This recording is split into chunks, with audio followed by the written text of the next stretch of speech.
أعوذ بالله من الشيطان الرجيم. بسم الله الرحمن الرحيم. الحمد لله رب العالمين الرحمن الرحيم مالك يوم الدين.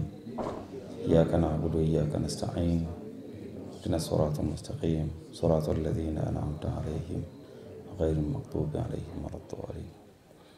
Katika Qur'ani Mungu anasema, kama nitakuwa nimekosea nasu ya maneno, walladhina ja'u min ba'dihim yaquluna rabbana ighfir lana walil ikhwanina alladhina sabaquna bil iman. Sio sisi ni sehemu ya ambao tumekuja na tumesema Mungu tusamehe sisi na wale ambao walitangulia kabla yetu sisi, lakini katika imani. Mungu akulipeni kila laheri kwa sadaka yenu ya kufika hapa na kujifunza mawili matatu kutoka kwetu, na sisi pia tumejifunza mengi sana kutoka kwenu. Tulipewa wasaa wa kuwasilisha mada yenye anwani ya namna ya kumtambua adui. Watu wanaofanya kozi ya sociology, kozi ambayo inahusika na masuala ya jamii au ustawi wa jamii kwa ujumla wake, wana kitu kimoja kinaitwa, kwa lugha ya kigeni wanaita socialization agencies, vitu vinavyojamisha jamii. Kwa lugha ya kawaida, mimi ninapomuona ndugu yangu Msimbwa, hivyo alivyo ni matokeo ya jamii. Napomwona ndugu yangu ni matokeo ya jamii. Sasa swali la jamii ni nini ni mjadala pia mpana, kwa sababu kuna mitazamo miwili. Ni either jamii ndio inamtengeneza mtu au ni mtu ndio anayetengeneza jamii. Kwenye lugha ya kitaalamu wanaita holistic view. Tulipokaa hapa kwenye hili jengo tukipanga hivi viti na meza, jengo letu litaitwa ni ukumbi wa chakula. Kwa lugha kawaida ni mess. Tukitoa meza tukawaleta watoto wa chekechea wakakaa hapa, jengo letu litabadilika, litaitwa ni darasa la chekechea. Tukitoa watoto wa chekechea tukatandika miswalla, jengo letu litabadilika, taito yake itaitwa nini? Muswalla. Swali linakuja, ni jengo ndo linatubadilisha sisi au ni sisi ndo tunabadilisha anwani ya jengo? Jibu ni sisi ndo tunabadilisha anwani ya jengo. Swali ambao wataalamu wa saikolojia wanauliza, ukishapata majibu ni hayo, binadamu ni nini? Kwa lugha ya Kiarabu ina misingi yake. Ukisema man hadha, mara nyingi hadha yaweza kuwa inarudi kwa dhamiri ya mwanamume, lidhukuri, sio? Lakini man hadhihi inarudi kwa mwanamke au kwa kitu ambacho wakati fulani kinakuwa kina uhai. Kwenye lugha ya Kiingereza ukisema who is man ni tofauti na ukiuliza what is man. Binadamu ni nani ni tofauti na ukiuliza binadamu ni nini. Nani na nini ni vitu viwili tofauti. Wanaosoma sayansi ya lugha ya Kiswahili kwa maana ya sarufi, kuna mitazamo huwa wanaisoma ya wasomi.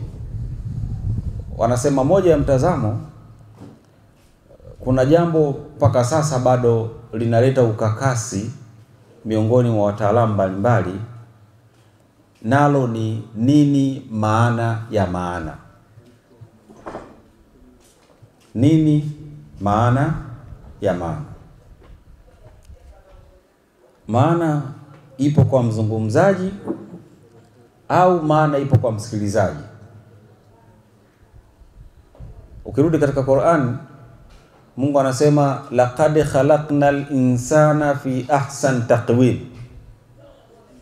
Mtazamo ulivyo, kama mwanadamu ameumbwa katika umbile lililo zuri. Umbile hili ni uniform kwa watu wote, kwa maana linafanana kwa watu wote. Na kama jibu ni ndio, kwa nini watu wanapanga foleni kwenda kuchagua wachumba na asichukue yoyote ambaye anapatikana katika mtaa wake? Majibu yatakuwa uzuri wa mtu haupatikani kwa anayetazama. Uzuri wa mtu upo kwenye macho ya anayetazama. Wakati wewe umemtazama mwanamke X ni mrefu, kwako wewe kigezo cha macho yako ikiwa uzuri kwako kigezo chake ni urefu, kuna mwingine mrefu kwake ni kero, akimuona mfupi kwake ndio anasema barabara marhaba. Sasa mkikutana nyewe watu wawili, kila mmoja atatetea mtazamo wake kulingana na anavyolitazama jambo. Kwa hiyo wanaotafsiri nini maana ya maana, mpaka sasa bado kuna mitazamo mingi ambayo inakwenda nazaliwa karibuni kila siku. Katika kufikiri, siku moja niliwahi kufikiri nikasema, kama tumetoka kwenye kutafsiri au kutafuta tafsiri ya nini maana ya maana, kwa nini pia tusiende tukajiuliza nini maana ya nini? Kwa sababu akipita ng'ombe mnene, ana afya nzuri, ana afya njema, watu watasema yule ng'ombe ni mnene kama nini. Akipita binadamu mrefu, pia watu watajiuliza, watasema yule jamaa ni mrefu kama nini. Hii nini inakuwa inarifaa kwenye nini? Sayyid Jawad Naqvi katika kitabu chake kidogo sana cha Philosophy of Islam, falsafa ya Uislamu, amejaribu kueleza, anasema, na kazia, naongeza thamani hapa, kwamba unapotafuta kujibu maswali ya kifalsafa unahitaji kidogo uongeze maarifa ya jicho la pili katika kuendea tafsiri ya baadhi ya mambo. Kwa mfano, sisi binadamu kuna aqwal au terminologies ambazo huwa zinatumika kutudefine sisi. Yaweza kuwa binadamu ana umbile kwa maana ya umbo, ana nafsi na ana roho. Utofauti wa hivi vitu vitatu ni nini? Na sisi tunapokuwa tumetokea, mtu amefariki, tunakwenda kumzika, tunachokizika sisi ni nini? Kama itakuwa ni mwili, ikija hoja kwamba ule mwili utakwenda kuadhibiwa, zile hoja ambazo watu tunaambiwa katika misiba, mtu atapigwa rungu, atakwenda paka chini, atazama mwili huo. Lakini pale pale ulipozikwa, inawezekana siku 2-3 zilizopita kuna mtu mwingine kazikwa. Sasa wakati unapigwa wewe rungu na malaika, lile rungu kwa nini lisende likamgonga mtu mwingine? Na kwa nini pia imetumika tafsiri ya rungu? Yaani kuna maswali mengi ambayo yanakuwa na ulizo huko mitaani. Lakini nukta yangu ya msingi ilikuwa ni tumemzika marehemu Juma. Huu ni mwili wa marehemu Juma.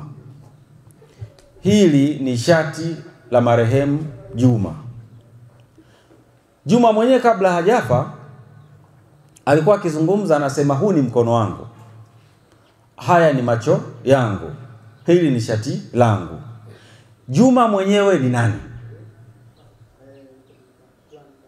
Yaani huyu anayekuwa anazungumza ni nani?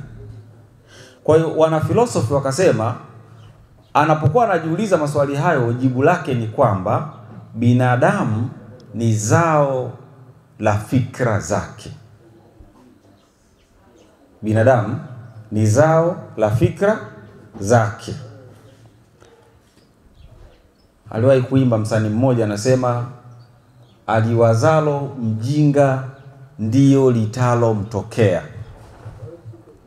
Kwa mfano, waweza wewe kuwa ni imamu, unasalisha katika msikiti ambao haujakamilika, kwa hiyo mbele yake kuna uwazi ambao watu wanapita, ni barabara. ikatokea wakati uko unasalisha akapita mwanamke ambaye katika zile aina ya sifa ambazo wewe unazihitaji anazo, na macho yako kwa bahati mbaya akakosa pazia yakaangalia. Kipindi kile akili yako itakwenda wapi? Kwa haraka haraka itakuwa kwa hawa ambao unawasalisha, au itaconcentrate kwenye kile ambacho unakipenda? Kwa sababu sala sisi hatupendi kusali, na wala hatupendi sala. Na ikitokea leo ikatokea excuse kwamba kuna kamsari kanasema kusali sio wajibu, we can go with it. Lakini leo ikitokea mstari kwamba swala la kuoa wanawake wote Mungu kawachukua, umekwenda likizo kidogo, kwa wanaume mtakaa miaka 5 bila kuwa na wake zenu, italazimika tuitishe kikao cha wanaume wote duniani tujadili nani tumtume ambaye anaweza kwenda kuzungumza na Mungu aakhirishe ile zoezi lake. Si mnanielewa vizuri eh? Kwa huyu imamu kuna namna fulani hisia zake zitatekwa na kile ambacho anakipenda zaidi. Kwa uzao lake la fikra zake ndio binadamu wake. Mfano wa mwisho, leo tuko tunazungumza hapa, kesho tutaondoka, tutaagana. Au mfano mzuri, yaweza kuwa tunazungumza hapa, ghafla ikatokea mmoja katika sisi ndugu yake amekuja na nyama choma, kwa mfano nyama za kuchoma na juisi ziko kwenye glasi, inaonekana kabisa zina umande baridi kabisa, na umekaa ndugu yangu Sagara, una kajoto kako, umetembea kule mitaani, hatujui ulikuwa unatembea unatafuta nini, lakini ghafla ile glasi ikakufikia na nyama kwenye kale kabakuli imekufikia dhahiri eh? Wakati yule bwana anapita anagawa vile visahani na ile juisi, hata atakayekuwa anazungumza hapa au anazungumza maneno ya dhahabu kiasi gani, yule mtu wa mstari wa mbele akishagawiwa zile nyama, wa mstari wa nyuma akili yake itakuwa inawaza kwamba na mimi zitanifikia. Wakati kwa nawaza na wanyuma pia anakuwa anafikiri hivyo. The same kama huyu wa mbele, zoezi la kugawa zile nyama itaanzia kule nyuma, lakini akigeuka anamuona kuna mtu anasali la nyuma anagawa, alafu imeenda ndani ya dakika 5 haoni zifikika huko mbele. Kuna uwezekano akanyosha mkono ili aruhusiwe kwenda chooni, lakini si chooni. Anachokifanya ni kuja kuangalia zoezi limeishia wapi ili awe na amani katika nafsi yake. Huyu ndo binadamu. Huyu binadamu ni zao la fikra zake. Sasa fikra za mtu huwa zinatengenezwa. Mazingira yaweza kumtengeneza mtu. Anaweza akawa ni muovu akaenda kwenye mazingira sahihi akawa mtu mwema. Anaweza akawa ni mwema akaenda kwenye mazingira yasiyokuwa rafiki akawa mtu muovu. Chukua mfano mzuri, wewe waweza kuwa ni mwizi mzuri sana, lakini kesho na kesho kutwa tukakukabidhi nafasi ya kufanya kazi kwenye benki fulani. Benki ambazo zimefunga kamera na zina mifumo kwamba kila transaction ambayo inafanyika pale kuna sehemu inapita.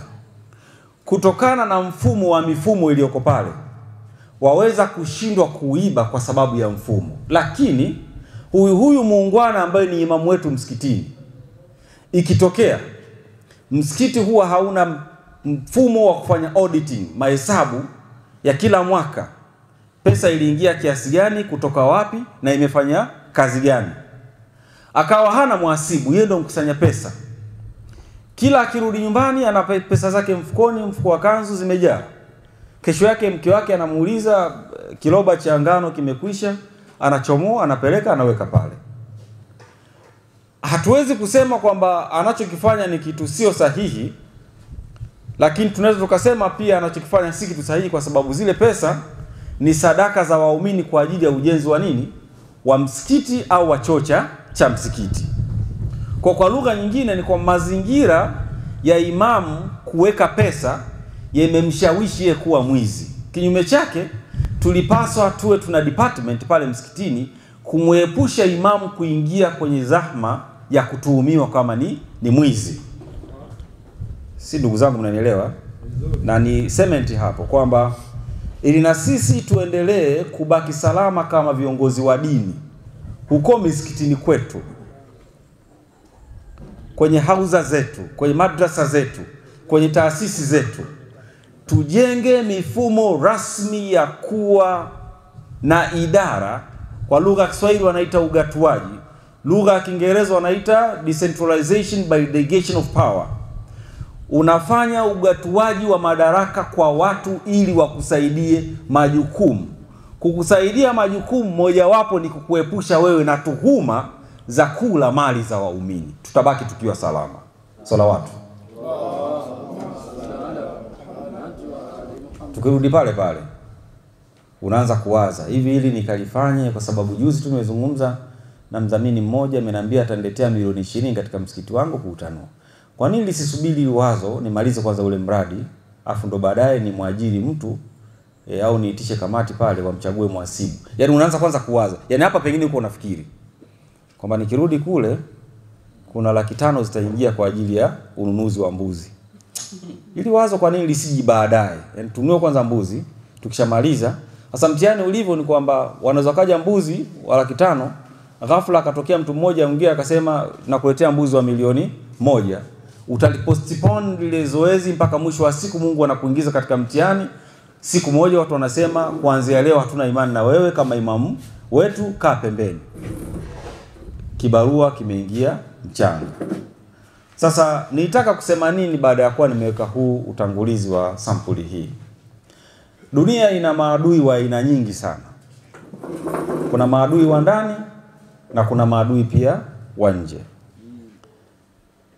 Maadui wa ndani twaweza sisi kuwa tunawatengeneza kupitia huu mfumo wa taasisi au hii socialization agencies, vitu vinavyojamiisha jamii. Mfano, waweza wewe kuwa na rafiki. Tafsiri ya rafiki ni kwamba mnashabihiana baadhi ya tabia mara nyingi. Ikatokea rafiki yako katika zile tabia ambazo mlikuwa mnashabihiana nazo, siku moja akaamua kudeviate 50% ya zile tabia, akaziweka pembeni, akabaki na 50%. Ili muende naye sambamba ni mawili, ni either udrop kuwa rafiki yake ukatafute rafiki mwingine, au ukubaliane na masharti yake muende naye sambamba. Moja masharti yake katika yale 50 ni yeye kutokuswali sala ya asubuhi nyuma ya imamu. Mara nyingi anasali saa 2. Huu ni rafiki yako. Chagua. Upate fadhila za sala ya jamaa 1, lakini kwa wakati 2, lakini nyuma ya imamu 3, au ufuate tabia za rafiki yako. Ukifuata tabia za rafiki yako, kama zitakuwa zinakupeleka ndivyo sivyo, huyu kwako anakuwa ni nani? Ni adui. Ndivyo sivyo? Mosi. Pili, katika mafundisho ya maimamu, sijui ni imam gani, aidha ni Imam Jaafar Sadiq ambaye imekuwa ni reference sana, na Imam Jaafar Sadiq anakuwa ni reference sana kwa sababu al-Imam Muhammad Baqir salawatullahi wa salamu alayhi, Allahumma salli ala Muhammad al-Baqir. Ameitwa al-Baqir al-ulumi baada rasulillah. Kwa sababu gani? Baada yake yeye mtume, hapa katikati kuna propaganda nyingi sana ambazo ziliwamislidi watu, kuwatoa kwenye reli kuhusiana na essence of the right Islamic history, ule uhalisia wa historia sahihi ya Uislamu. Kwa hiyo yeye uwepo wake alisahihisha matatizo mengi, na Imam Jaafar Sadiq sasa akaja kusadikisha yale mambo, kwa kuwa ni chuo kikuu cha kuwaelimisha watu wa kada zote.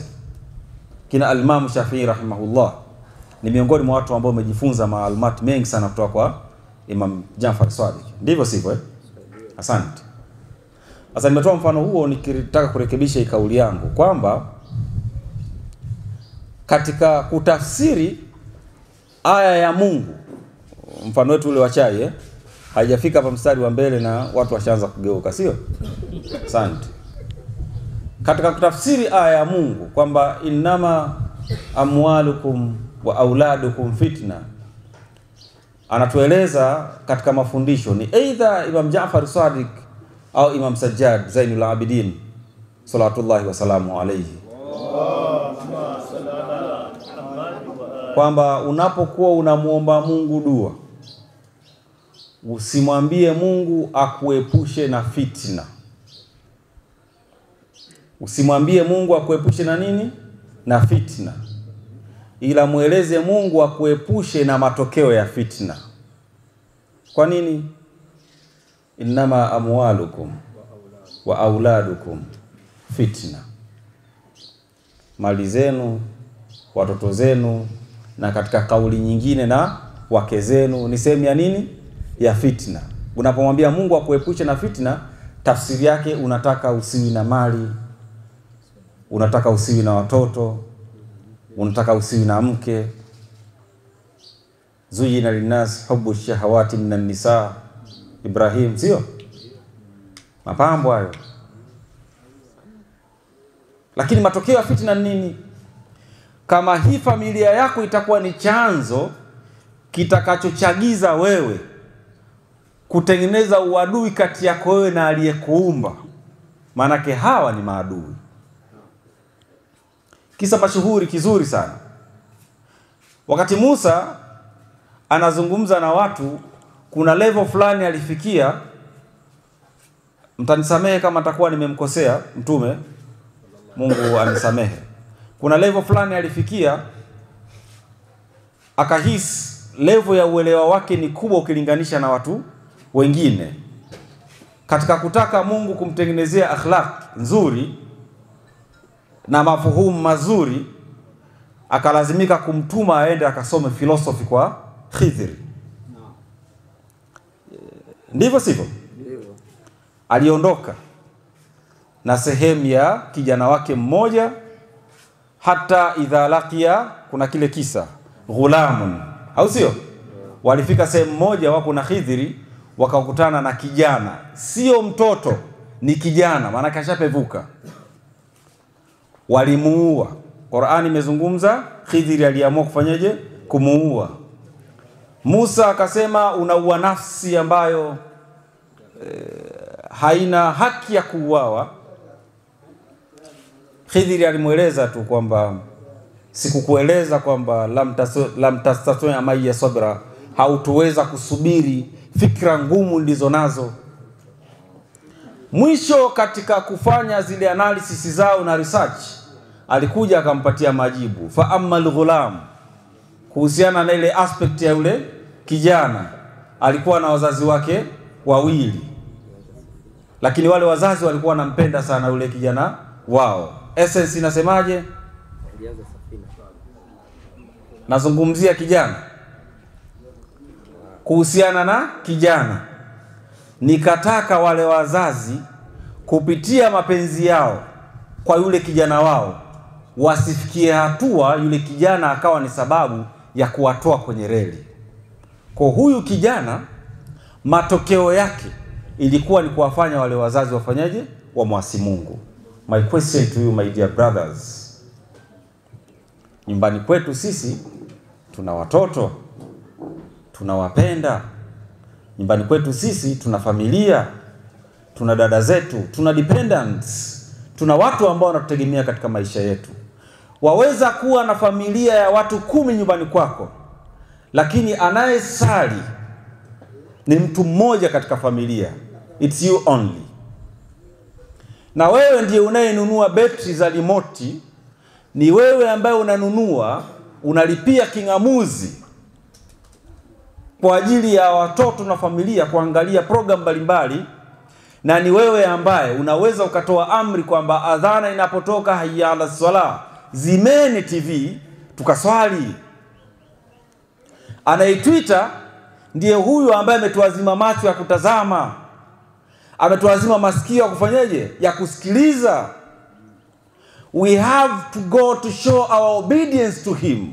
Twendeni tukaoneshe utiifu wetu kwake kwanza, baadaye tutakuja hapa hayya ala khairil amal.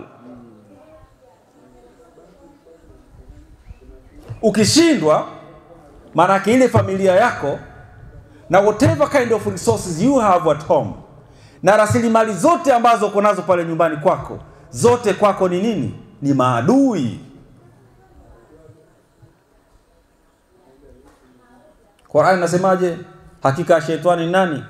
Ni adui wangu mimi Mungu, sio? Fattakhidhuhu aduwan, mchukulieni kama adui. Shetani kazi yake ni nini? Alladhi yuwaswisu fi sudurin nas, kazi yake hiyo.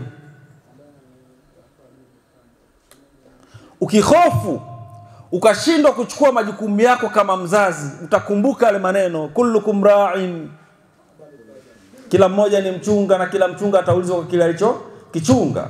Kwa hiyo uadui wako utaanzia hapa nyumbani. Mosi. Pili, huu adui madhara yake ni nini? Nilikuwa nazungumza na brother Ali akananieleza katika zile principles za cause and effect relationship, sababu na mahusiano kati ya sababu na madhara. Kwa mujibu wa Sayyid al-Imam al-Khomeini rahimahullah, anasema ninanukuu kwa kuparaphrase, anasema ikitokea sababu ya wewe kuzini imepelekea wewe kupata ukimwi, Mungu ana uwezo wa kusamehe sababu, lakini hana uwezo wa kusamehe madhara yake. Kwa nini? Anaweza akasamehe wewe kuzini kwako kwa sababu pengine kuna mitihani ilikufanya uingie katika huo mtihani. Lakini baada ya kuwa umezini, madhara ya kuzini kwa umepata ukimwi, ule ukimwi ni matokeo ya wewe kwenda kuzini. Huu ukimwi hautoki kwa Mungu kusamehe, utaendelea kuwa nao.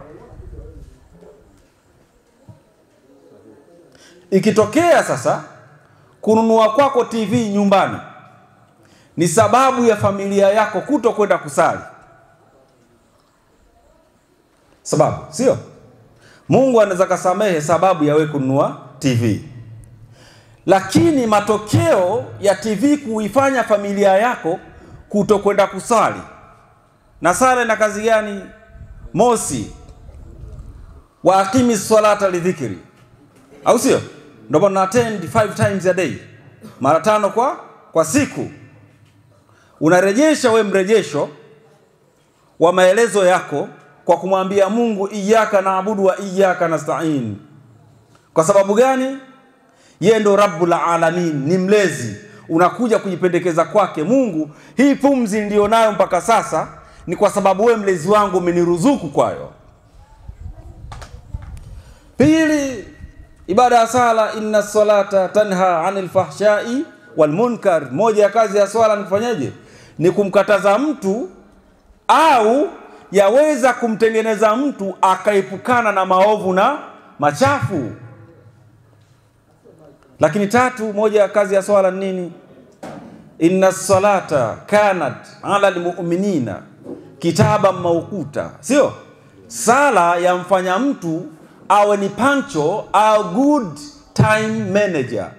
Sala inamfanya mtu athamini na ajali muda. Katika kanuni za management dunia nzima, kama kuna jambo ambalo laweza kupelekea taifa fulani kuendelea, ni watu wake kuwa na discipline ya kujali muda. Wala asr, Mungu ana hapa na nini? Na muda. Mungu anatoa kiapo cha muda. Nye mtanisamehe na mtanisamehe kama atakuwa nimekosea katika principles za lugha, lakini Mungu anapoanza na kiapo na anachokiapia ni maarifa al-asri, manake yaweza kuwa al-asri yaweza kuwa ni as-sahibu al-asri wa zamani, whatever. Lakini pili, yaweza kuwa ni time specific for us, either ni akhiri zamani, sisi ambao tumekuja kwa sasa, kwa maana waumini wa mwisho wa zama za mwisho wa mtume wa mwisho aliyepewa kitabu cha mwisho, si mwingine ni Sayyiduna wa Maulana Muhammad sallallahu alayhi wa alihi wasallam. Allahumma salli ala Muhammad wa ali Muhammad. Innal insana jawabul qasm innal insana lafi khusr, hakika mwanadamu asiyekuwa na discipline ya kuchunga muda. Mosi, hakika mwanadamu asiyekuwa na discipline ya kuchunga na kusoma alama za nyakati, lafi khusr, yupo katika hasara. Mkulima usipochunga alama za nyakati kwamba kipindi hiki ni wakati wa mvua, mimi siwezi kwenda kulima, talima wakati wa kiangazi, lafi khusr. Kama kilimo chako kinategemea mvua, upo katika nini? Hasara. Ila alladhina amanu, isipokuwa wale ambao watakaoamini. Kuamini nini? Mosi ni kuamini discipline ya kuchunga muda. Achilia mbali swala kumwamini Mungu, kumwamini mtume, kuamini nini, zile principles zote. Lakini mosi kwenye asili ya kiapo ni kuamini kwamba no time management, no life discipline at all. Kama hakuna ulazima wa kuchunga muda na desturi za kuchunga muda katika maisha yetu, maanake nidhamu ya kuyaendea mambo itakuwa haipo. Nitarudi katika mfano wa kawaida ndugu zangu, simple sana. Waweza kuwa umekwenda kwenye ofisi ya umma au ofisi ya watu binafsi, unahitaji huduma fulani. Saa 2 za asubuhi watu wanaingia ofisini, wewe unahitaji huduma fulani. Wale watu, kama palikuwa kuna mechi ya Barcelona jana, utawakuta wahudumu wako wanahadithiana kwanza how the match was, mechi ilikuwaje jana. Hapo kila ukigonga mlango anakuambia tuko tunafanya usafi. Si usafi ni sachi. Wapo wanahadithiana aliyojiri jana. Fulani alifumaniwa jana, fulani alikuwa anaendesha bodaboda jana vibaya akadondoka, fulani alijenga nyumba sehemu ya ardhi ya barabara, eneo la barabara, fulani. Mpaka huduma zinakuja kutolewa 3 hours ahead, masaa 3 baadaye. Saa 5 kutoka saa 2 ndio mnaanza kupata nini? Huduma. Saa 5 anahudumiwa mtu mmoja. Saa 5 anahudumiwa mtu mmoja, bosi anasema excuse me, nakwenda kupata chai kidogo, breakfast wenyewe wanaita. Anakwenda kupata chai. Kuna msululu wa watu 50 ambao wanasubiri huduma kutoka kwa bosi. Akitoka kunywa chai, kutoka saa 5 mpaka muda wa lunch saa 7 ni masaa mangapi? 2. Anahudumia watu 3. Inafika muda wa saa 7 anasema it's lunch time, please nipe muda kidogo. Anakwenda kupata lunch. Kule kwenye lunch, kama atakuta chakula ni cha order, maana yake ataweka order ya nusu saa nzima, wakati huo yuko anakunywa soda, amekunja na 4. Huyu analipwa mshahara wa kodi za wananchi. Mosi, analipwa mshahara wa makusanyo ya ofisi kiutendaji ili aweze kuwahudumia watu. Mwisho wa siku nzima inakwisha, kahudumia watu 5. Kaacha foleni ya watu zaidi ya 20 walikuwa na demand service kutoka kwake. Wala asr, Mungu anawapa na time management. Innal insana lafi khusr. Binadamu asiyekuwa na discipline ya muda amekula nini? Hasara. Kwa sisi, moja ya kazi ya sala kimafundisho ni kumtengeneza binadamu awe na nidhamu ya kuchunga muda. Katika yale maswali 5 ambayo mtume anatueleza siku ya kiyama tutaulizwa, mojawapo ni umri wako umeutumiaje, au sio? Classify umri wako. Kuna level ya chini kabisa ambayo umesamehewa wewe. Kuna level ile ya teenager, umeshaanza kupevuka. Imam Ali ibn Abi Talib sallallahu wasalamu alayhi ameclassify ages kwenye sura 3. Wale wanaosoma pedagogy za ufundishaji, tunasema binadamu ana age ya miaka 7, ana age ya miaka 7, ana age ya miaka 7, kwa maana 21 years. Miaka 7 ya kwanza ni baba na mama kujenga uaminifu kwa mtoto wao. Umekwenda kazini, wakati unarudi umemletea mtoto pipi, unamwahidi kesho nitakuletea biskuti. Umerudi kesho, mtoto kakuona kweli umeleta biskuti. unajenga uadilifu na uaminifu kwake. Kuanzia miaka 8 mpaka miaka 14 unaanza kumrekebisha mtoto, do and don'ts, fanya hiki na hiki usifanyeje, usifanye. Kwa sababu principally ulijenga msingi wa mtoto kuanza kukuamini tokea mwanzo. Unamwahidi jambo fulani, unakuja kuitekeleza. Unapoanza kumueleza usifanye kitu fulani, anajua huyu ndiye aliyekuwa ananiletea pipi, ananiletea biskuti, ananiletea kalamu. From now on lazima nianze kuobey, kutekeleza order zake. 8 mpaka miaka mingapi? 14. Kuanzia 15 mpaka miaka 21. Huu ni muda wa kuanza kushauriana kati ya baba na mtoto, kati ya mama na mtoto. Anaanza kupevuka, anaanza kuchagua role models, watu wa kuwafuata. Kwa sababu ulimbefriend, ulimfanya kwa rafiki tokea mwanzo. Maana yake kama atakuchukulia wewe ni role model, ni kiigizo chema kwake yeye, maana yake ataanza kuangalia how do you treat your wife. Unamtiti vipi mkeo ambaye ni mama yake pale nyumbani? Yeye aweza kuwa baadaye ni baba mzuri kwa kukuangalia wewe, how good and better you are. Research zinaonyesha watoto wengi katika mataifa ya magharibi wamejinyonga, mosi, lakini pili hawataki kuamini uwepo wa Mungu. Sababu ni nini? Wanasema watafiti, so long as katika lugha zote duniani nafsi ya Mungu huwa inarejea kwa kutumia dhamiri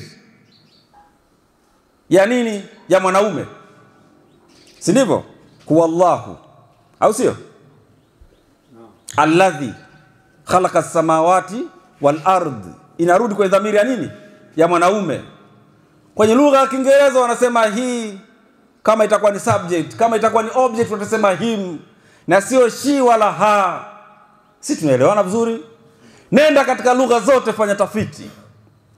Kwa hiyo watoto huwa wanahisi, maneno ya Imam Jafar Sadiq sallallahu wasalamu alayhi, anasema birru auladakum wa ahsinu ilayhim fa innakum yadhunnuna annakum tarzuqunahum. Muhammad wa ali Muhammad salawatu.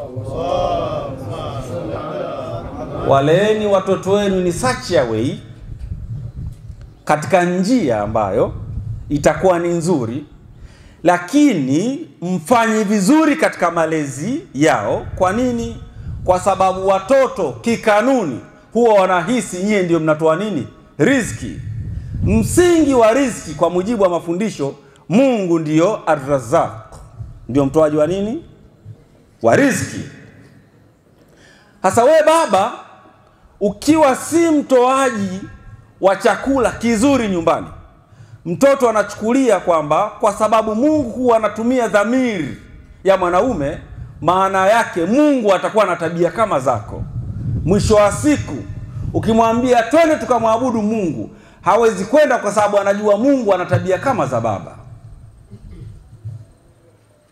Nchi za Europa, watoto wengi, vijana wengi hawaamini kuna kuwepo wa Mungu kwa kutazama maisha ya baba zao, namna wanavyoishi na wake zao. Ni kuhusieni pamoja na kuhusia nafsi yangu. Maadui, ukiachilia mbali kwamba nafsi yako yaweza kuwa ni adui yako namba 1, lakini hawa ambao wametuzunguka katika familia zetu, tusipokuwa tuna treatment, tuna malezi mazuri kwao, waweza kuwa ni sababu ya majanga ambayo sisi tunakutana nayo karibuni kila siku katika maisha yetu. Na Mungu atujalie mwisho mwema. La mwisho, kwenye kesi ya maadui, sisi tuna mifumo ya kielimu, mifumo ya mitaala.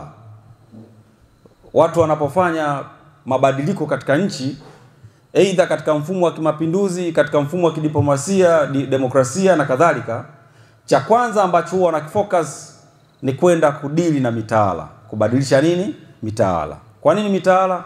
Kwa sababu mitaala ndio inaandaa watu watakaokuja kwa ajili ya kuenzi taifa, kulitumikia taifa kwa ubora unaotakiwa. Watoto wetu wanapokuwa wanakwenda shule, kwa mfano zamani, waliosoma zamani, mzee wangu yupo hapa nafikiri, na kaka yangu Bakir atakuwa anashuhudia juu ya hili swala ambalo nataka kulisema.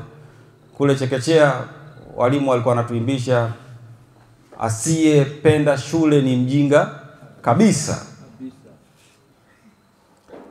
Kujua kusoma ilikuwa ni jambo muhimu, si ndivyo? Barua ikija atatembeza nini? Kutwa. Nakumbuka kawimbo. Akirudi madrasa anaambiwa Mtume Muhammad licha ya kuwa tunasema ni profesa maprofesa, alikuwa hajui kusoma wala kuandika. Kesho yake akaenda shuleni anaambiwa asiyependa shule ni mjinga kabisa. Barua ikija atembeza nini? Kutwa. What comes to his or her mind? Kitu gani kinakuja katika akili yake? Mtume alikuwa anatembeza barua zake kutwa kwa watu wamsomee, kwa sababu alikuwa ni mjinga kabisa. Na wewe unamwambia hii bwana haina swarafu ndani yake, ni mjinga na ni mjinga kabisa. How comes waweza kutumia mtaala either wa madrasa au wa shule kufanya reform ya akili yake aamini licha ya kuwa Mtume alikuwa ni an-nabii al-ummi? Tafsiri ya an-nabii al-ummi, wakati Mtume anazaliwa anakuwa Maka, watu waliokuwa wanajua kusoma na kuandika walikuwa hawazidi wangapi? 10. Kwa alizaliwa katika jamii ya watu wasiojua kusoma na kuandika. My question to you is, was Maka developed or not developed because there is a literate rate katika jamii yao? Maka ilikuwa imeendelea au haijaendelea kwa sababu palikuwa hakuna watu wanaojua kusoma na kuandika? The answer is no. Kwa nini? Walikuwa na interaction, walikuwa na safiri. Liilafi Quraish ilafihim rihlat ash-shita'i was-sayf, walikuwa wanakuwa wanakuja Yemen, wanakuja Ethiopia. Ndio maana tunawapata kina Bilali walikwenda kule. Kwa sababu gani? Walikuwa na trade partnership kati yao na watu wa mataifa mbalimbali. Afrika walifika kule Zanzibar, kuna msikiti Kizimkazi kule ambao baadhi ya watu wanasema ni Musa al-Kadhim, athari yake ilifika kule. How do you think kwamba wewe unasema hii jamii kwa sababu ilikuwa ni ummi, kwa Mtume alikuwa hajui kusoma na kuandika? What is the hoja? Hoja ni nini? Yaani kama leo imetokea tuna maprofesa wale ambao walizaliwa katika kizazi kile cha, sio kizazi cha wanaita Gen Z, kizazi cha sasa.